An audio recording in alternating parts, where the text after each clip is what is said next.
자, 정청래 의원 나오세요. 여러분 안녕하십니까. 이 시대의 참 반박인 정청래입니다. 출마 자격이 없다 알겠고요. 한겨레 승부수죠 이건. 한겨레 신문에서 지금까지 10년 동안 중에서 제일 잘 쓴 기사라고 저는 생각합니다. 기사를 잘 썼을 뿐만 아니라 네, 대담했어요. 그 대담한 승부수예요. 네, 김보혁 나를 기자께, 고소하라거든요. 김보혁 기자께 감사드립니다. 네. 어떤 의미가 있냐면요. 시사저널에서 23만 달러 수수료를 발표했을 때 언론 중재위만 제소했습니다. 형사고발을 해야 되거든요. 근데 형사고발을 안 하고 있어요. 그래서 한겨레에서 오늘 또다시 반기문 총장에게 반격을 가한 거예요. 나를 고소하라. 한겨레를 고소하라. 고소를 하면 검찰이 실제로 박연차 리스트에 반기문 이름이 있는지 없는지 수사하게 되는데 왜 고소를 안 하냐. 이거는 한겨레의 역사의 기립인 날. 그리고 이 한 건으로 정권 교체를 하는데 한 3% 정도 기여를 하는 걸로. 저는 매우 훌륭한 기사다. 그래서 제가 한겨레를 고소하라. 이렇게 제가 오늘 과감하게 또 한겨레를 이거 지지원했습니다. 굉장히 대담한 기사였어요. 네, 비슷한 굉장히. 얘기들이 이전에 좀 있긴 있었어요. 네. 박연차 리스트에 반기문 이름이 등장한다. 이거는 시사저널이 첫 보도를 했었고 물론 그 전에도 있었지만 이야기가 이번 국면에서는 첫 보도를 했는데 이제 후속 보도 있다 흐지부지 됐죠. 근데 이제 한겨레가 이걸 다시 들고 저는 신문 기사에서요. 기사를 써놓고 우리를 고소하라. 이렇게 본문 기사에 쓴 기사는 처음 봤어요. 이건 마치 정청래가 박지원 나 고소하려면 고소해봐 하는 것을 좀 살짝 따라야지 않나. 다음. 그 제가요 드디어 박지원 대표와의 대결에서 1승을 거뒀습니다. 제가 드디어 박지원 대표한테 고소당했습니다. 1패가 될지도 몰라. 아니 이건 고소했다는 것만으로도 심리전에서 제가 이겼다는 거죠. 얼마나 못 견뎠으면 고소를 했는데 고소한 제목이 굉장히 저로 하여금 모욕감을 불러일으키는 제명입니다. 명예훼손? 모욕죄로 고소했어요. 제가 그 울돌목 전사 정신으로 트윗 공격 계속했잖아요. 그것에 6개를 문제 삼았어요. 이제 그런 거죠. 김무성 등과 연대하겠다는 것은 마치 해방정국에서 친일파에게 면죄부를 주는 꼴이다.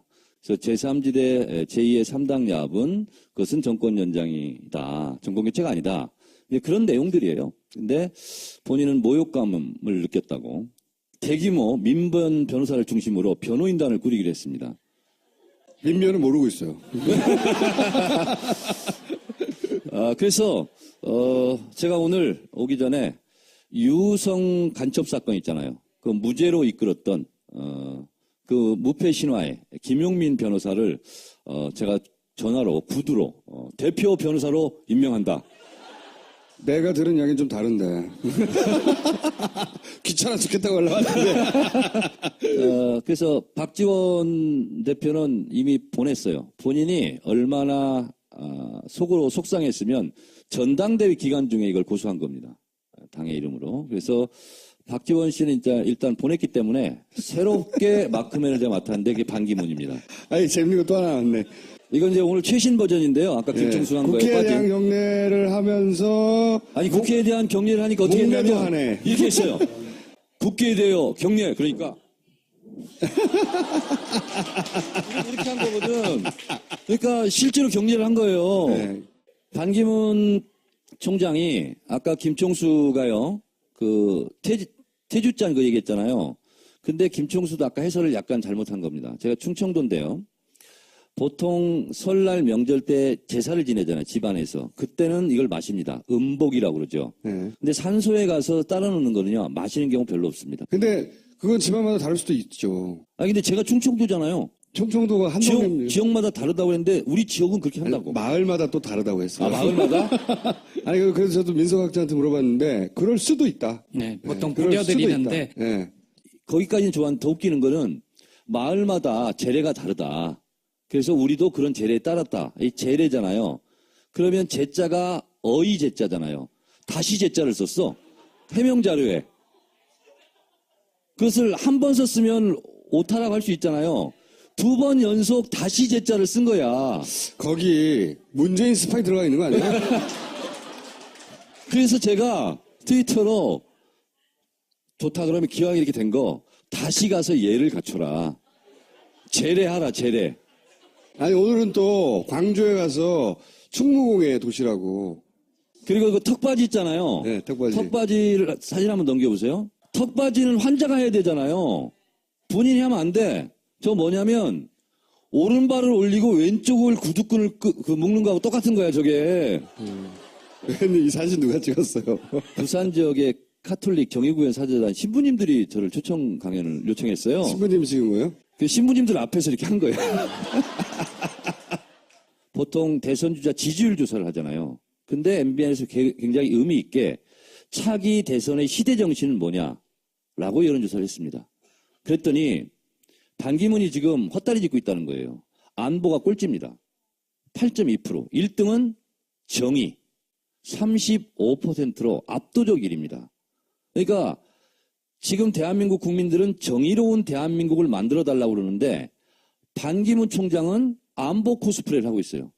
대한민국에 대해서 지금 공부가 덜 됐다는 거죠. 그래서 저는 반기문은 실제로 제가 예언합니다. 출마할 가능성 50%, 출마하지 않을 가능성 50%. 어차피 반반 인생. 그래서 저는 출마를 못할 수 있다 하는 부분에 저는 더 방점을 찍고 싶습니다. 유관순 사진은 왜요? 지금 18세 선거 연령을 낮추자 그랬는데 드디어 바른정당도 처음에 찬성했다가 새누리랑 함께 반대하고 있는데 유관순 누나가 1902년 2월 16일생입니다. 3.1운동 당시 만 17세예요. 그럼 유관순 누나한테도 선거권 주지 말자는 거냐라고 아주 명징한 논리를 제가 이렇게 제공했더니 의원님이에요, 이거? 정례당이네, 정례당. 이건 뭐냐면 저희가 지금 청래당 드디어 5,000명이 돌파가 돼서 5,000명 돌파 기념 전국 대번개를 이번 주 토요일 날 6시 반에 바로 이곳 파파이스 벙커원에서 하는데요. 청래당의 아이덴티티는 뭐냐? 이번 촛불혁명의 혁명지휘부다. 그리고 내가 혁명의 사령관이다. 그래서 동계 산악훈련 저 혼자 갔어요. 살아걸려 혼자. 잘했고요. 네. 그래서 이거는 청래당 총재 집무실이에요, 집무실. 평상시에는 이렇게 청래당 총재로서 집무실에서 집무를 보고 이제 혁명 상황, 촛불 광장 이럴 때 갈 때는 이제 정계발화가 돼서 이렇게 하는데 추진우 나오고요. 김총수는 올지 안 올지는 모르겠는데 이곳에서 실제로 이번 대선에서 SNS 전략을 어떻게 삼을 것인가, 우리는 대선을 위해서 무엇을 할 것인가 하는 혁명 공약을 혁명의 행동 지침 이런 것을 발표하는 그런 시간을 갖도록 하겠습니다. 여기는 철저하게 신분을 신원 조회를 하고 청래당 입당 당원증이 있는 분만 입장을 시키는 걸로 100명만 이렇게 하겠습니다. 의원님 그만 얘기하시고요. 자, 오늘은 저의 세 번째 계보 정치인 정치원 의원을 부르겠습니다.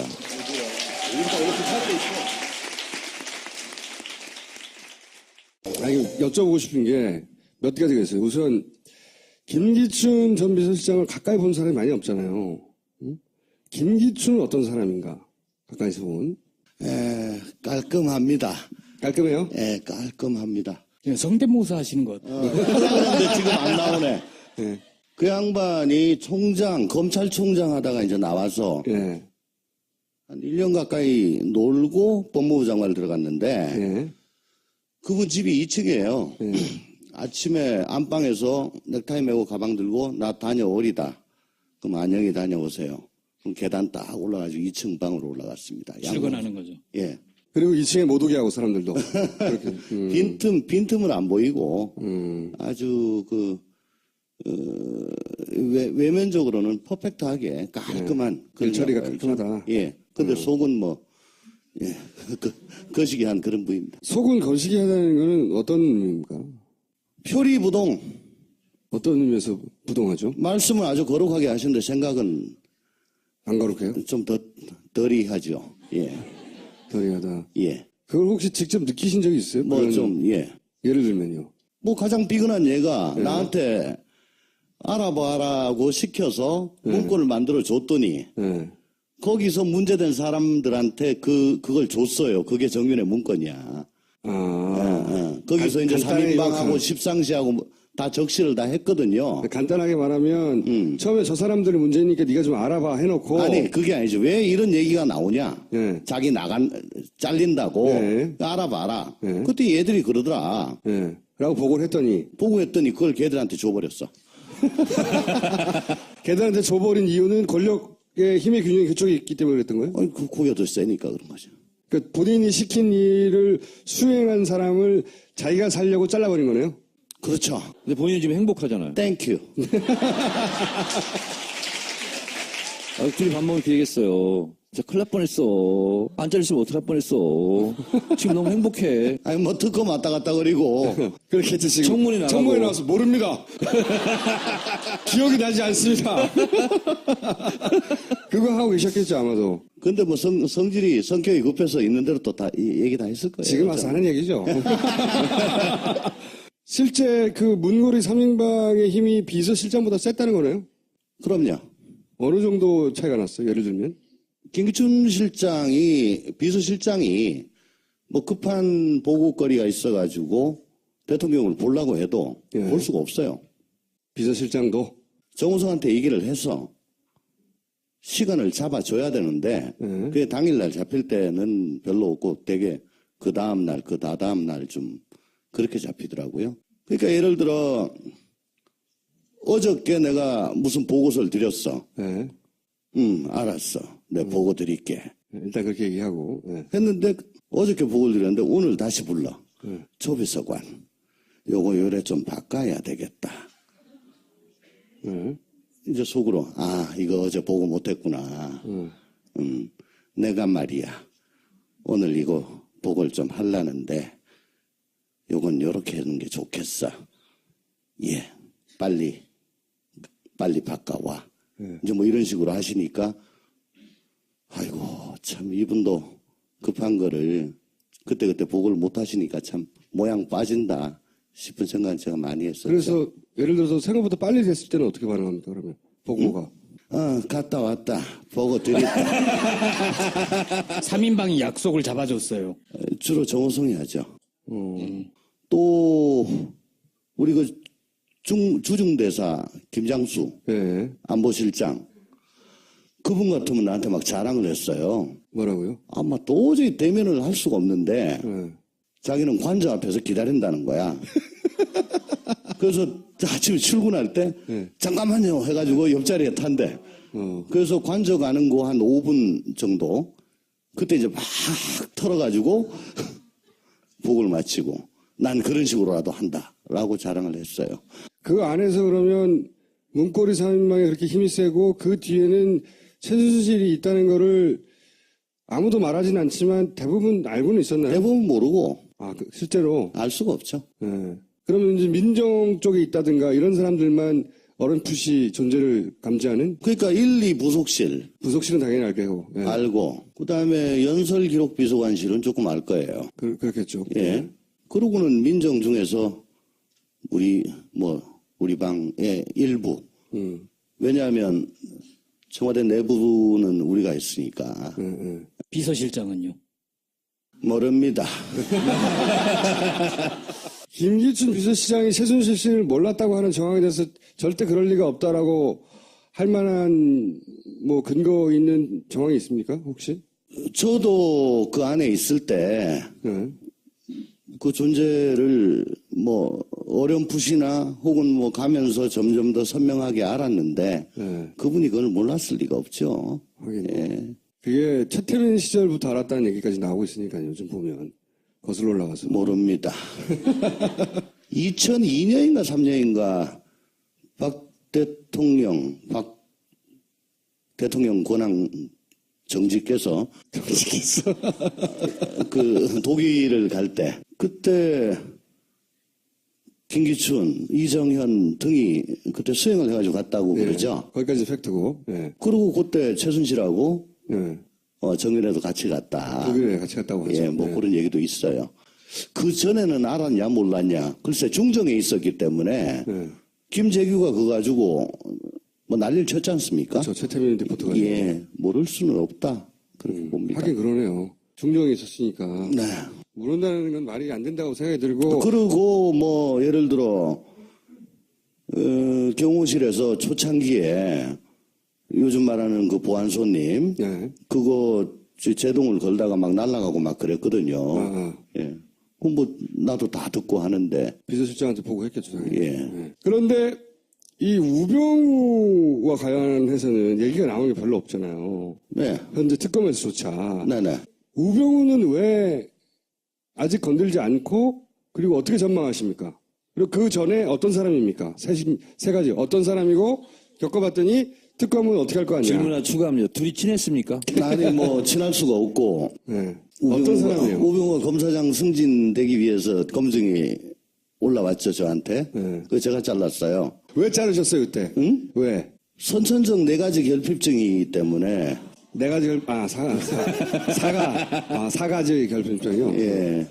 그거가 본인 의원님 개인의 판단이세요? 아니면 그 검찰청 내부 검찰 내부에서의 대체적인 아니 뭐 판단이에요? 검찰 내부에서 4가지 없다는 건 다 아는 일인데 네.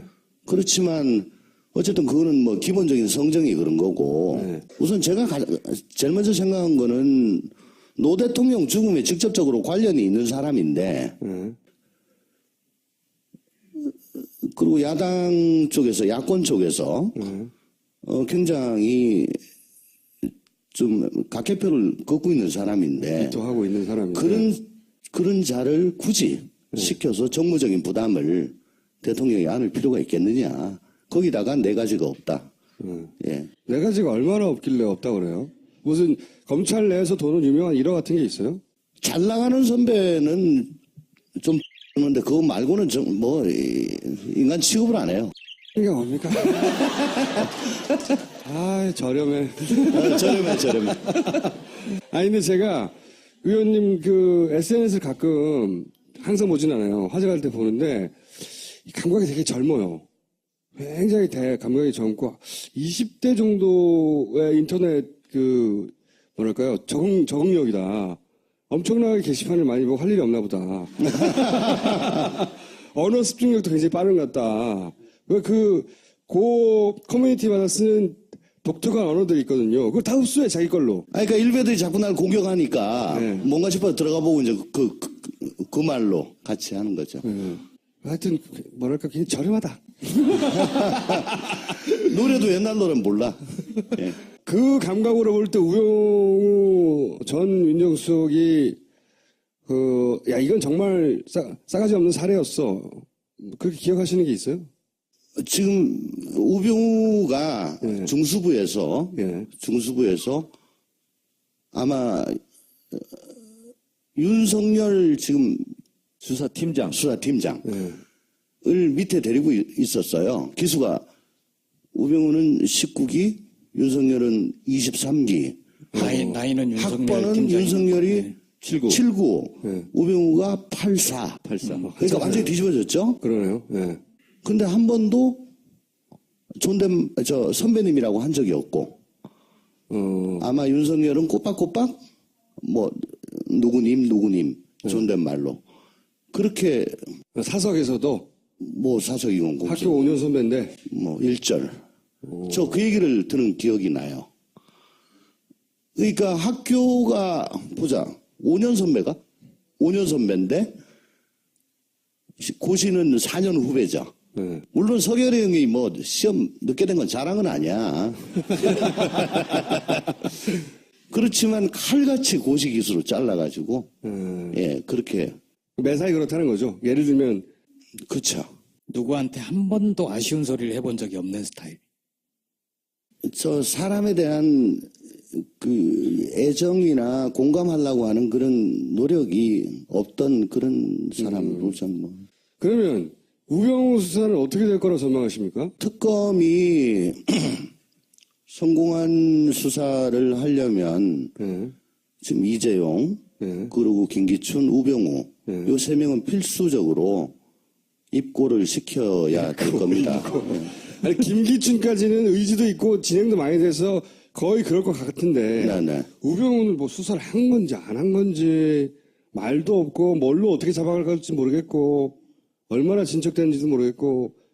뭐 제가 아는 바에 의하면 네. 뭐 상당히 신경 쓰고 있는 걸로 알고 있어요. 신경 많이 쓰고 있다. 예, 예. 근데 김기춘 비서실장 같은 경우에는 아마도 본인도 예상 못했을 이 블랙리스트로 몰아가서 잡았잖아요. 그럼 우병우 전 민정수석 같은 경우에는 별거 없었던 가족 관련된 횡령 이거 얼마 안 돼요. 그거 나와봐야 벌금 얼마지. 그건 잡범 수준이고. 그러니까 그 아무것도 아니고 뭔가 이렇게 구속영장을 칠 정도의 사안이 뭐가 있느냐. 아니, 우선 저 세월호 사건을 광주지검에서 그때 수사를 했는데 그때 당시에 광주 검사장이 퇴임을 하고 언론에 인터뷰를 한 게 있어요. 대구 메일에. 있죠. 예.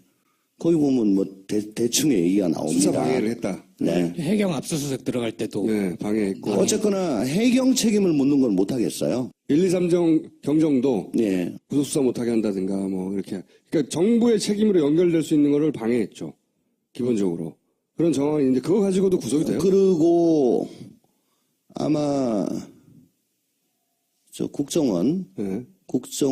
국정원에서 그 추모국장, 네. 최순실 측근이라고 하는 추모국장. 네. 추모국장을 통해 가지고 바이패스해서 별도로 보고받고, 네, 그렇게 한 거는 있을 겁니다. 보고 체계를 무시하고. 네. 좀 근데 이제 그때 그 보고받은 것들이 혹은 지시 내린 것들이 상당히 국정농단에 해당되는 것들이 있을 겁니다. 특별히 정보가 없으시군요. 아니, 안 그래도 그거 가지고 뭐 여러 군데서 물어보는데 네. 뭐 그건 특검이 윤석열 수사팀장하고는 개인적으로 잘 아세요? 잘 알죠. 어떤 사람입니까? 뭐 장군이죠, 그냥. 예. 장군 스타일. 뭐 저 주윤발 같은 그런 예. 장비에 가깝지 않습니까? 장비? 주윤발 그 성냥 하나 주윤발이라고 하면 이렇게 죽으면 할 수 없지만 난 갈 거야 이런 거예요? 뭐 그런 기백 같은 게 있는 분이죠. 예. 뭐 이건 뭐 죽는다고 봐야지. 말이 그래요. 죽는다고 봐야지 하면서 글로 가버리는. 아싸란 양반이네요 실제. 예. 자 그러면 들어가 주세요. 고맙습니다. 예, 감사합니다.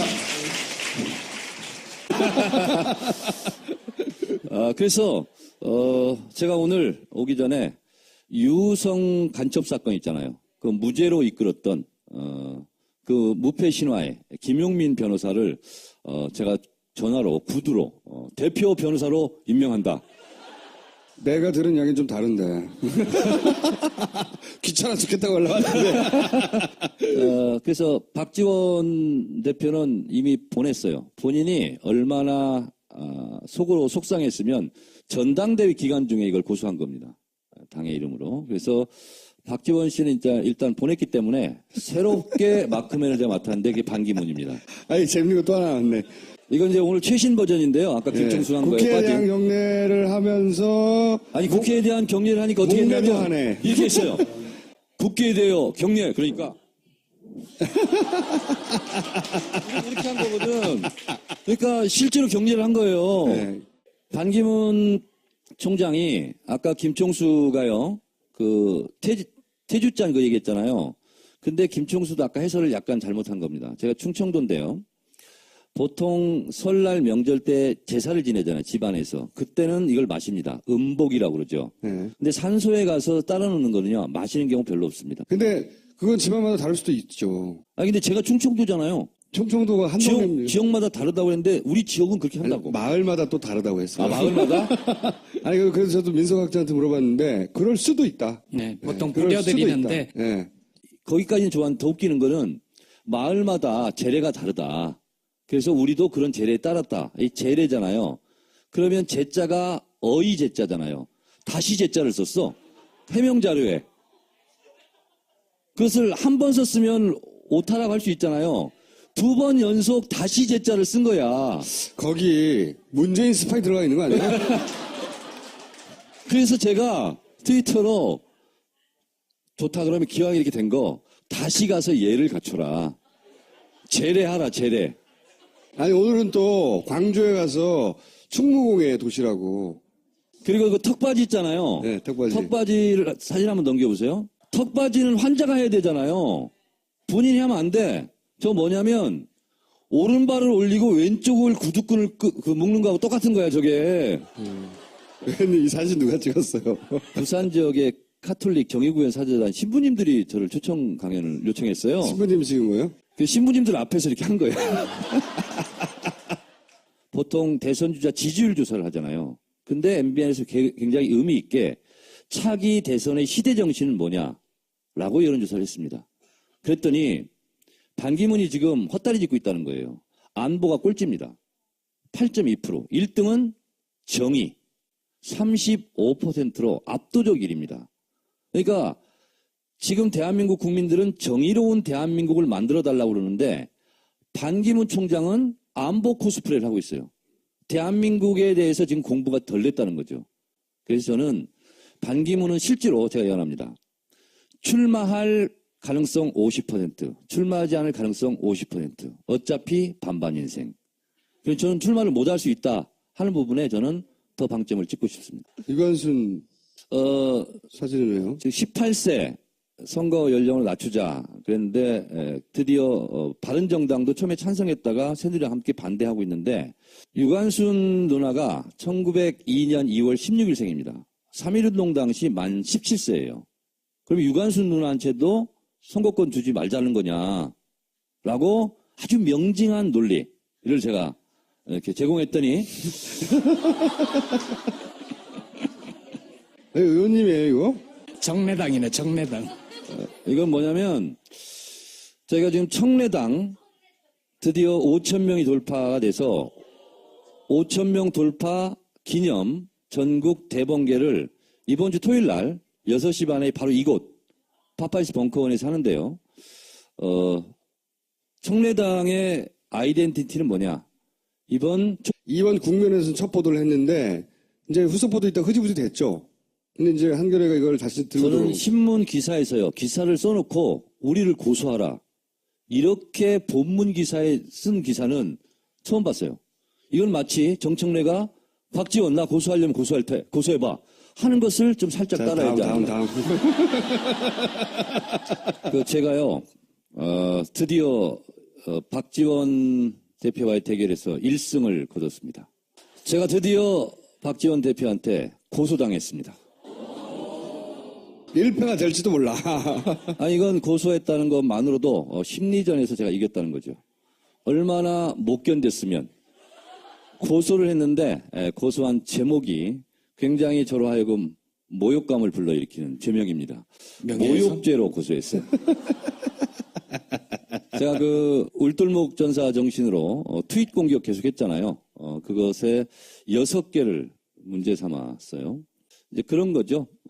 김무성 등과 연대하겠다는 것은 마치 해방정국에서 친일파에게 면죄부를 주는 꼴이다. 그래서 제3지대 제2의 3당 야합은 그것은 정권 연장이다. 정권 교체가 아니다. 그런 내용들이에요. 근데 본인은 모욕감을 느꼈다고 대규모 민변 변호사를 중심으로 변호인단을 꾸리기로 했습니다. 민변은 모르고 있어요. 자, 정청래 의원 나오세요. 여러분 안녕하십니까. 이 시대의 참 반박인 정청래입니다. 출마 자격이 없다 알겠고요. 한겨레의 승부수죠 이건. 한겨레 신문에서 지금까지 10년 동안 중에서 제일 잘 쓴 기사라고 저는 생각합니다. 기사를 잘 썼을 뿐만 아니라 네, 대담했어요. 그 대담한 승부수예요. 네, 김보혁 나를 기자께 고소하라거든요. 김보혁 기자께 감사드립니다. 네. 어떤 의미가 있냐면요. 시사저널에서 23만 달러 수수료를 발표했을 때 언론 중재위만 제소했습니다. 형사고발을 해야 되거든요. 근데 형사고발을 안 하고 있어요. 그래서 한겨레에서 오늘 또다시 반기문 총장에게 반격을 가한 거예요. 나를 고소하라. 한겨레를 고소하라. 고소를 하면 검찰이 실제로 박연차 리스트에 반기문 이름이 있는지 없는지 수사하게 되는데 왜 고소를 안 하냐. 이거는 한겨레의 역사의 길이 빛날 그리고 이 한 건으로 정권 교체를 하는데 한 3% 정도 기여를 하는 걸로. 저는 매우 훌륭한 기사다. 그래서 제가 한겨레를 고소하라. 이렇게 제가 오늘 과감하게 또 한겨레를 이거 지지원했습니다. 굉장히 대담한 기사였어요. 네, 비슷한 굉장히. 얘기들이 이전에 좀 있긴 있었어요. 네. 박연차 리스트에 반기문 이름이 등장한다. 이거는 시사저널이 첫 보도를 했었고, 물론 그 전에도 있었지만 이야기가